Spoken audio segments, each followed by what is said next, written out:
ఒక పెద్ద అడవిలో ఒక చిన్న ఏనుగు ఉండేది. దాని పేరు చిన్ను. చిన్నుకి తన అమ్మ చాలా ఇష్టం. ఎక్కడికి వెళ్ళినా అమ్మతోనే ఉండేది. ఒకరోజు వేటగాళ్ళు అడవిలోకి వచ్చారు. జంతువులు అన్నీ పరుగెత్తాయి. చిన్ను కూడా తన అమ్మతో కలిసి పరుగెత్తింది. కాని పరుగులో చిన్ను ఒక గుంతలో పడిపోయింది. చిన్ను చాలా అరిచింది. దాని అమ్మ గుంత దగ్గరకు వచ్చి చాలా ప్రయత్నించింది. కాని చిన్నుని బయటకు తీయలేకపోయింది. రాత్రి అయింది. చిన్ను భయపడుతూ ఇలా అంది. అమ్మా, నువ్వు వెళ్ళిపో, వేటగాళ్ళు వస్తారు. అమ్మ ఏనుగు వెళ్ళలేదు. గుంత దగ్గరే నిలబడి ఉంది. ఉదయం వేటగాళ్ళు వచ్చారు. పెద్ద ఏనుగు వాళ్లను తరిమింది. చివరకు చిన్నుని రక్షించారు కాని చిన్ను చాలా బలహీనంగా మారింది.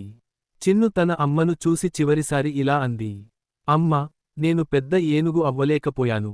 కాని నీతో ఉండటం నాకు చాలా ఇష్టం అని చెప్పి చిన్ను కళ్ళు మూసుకుంది. అమ్మ ఏనుగు పెద్దగా అరచింది. ఆ అడవిలో ఉన్న అన్ని జంతువులు నిశ్శబ్దంగా నిలబడ్డాయి. ఆ రోజు నుంచి ఆ అడవిలో ఏనుగులు గుంతల దగ్గరికి ఎప్పుడూ వెళ్ళవు అంటారు.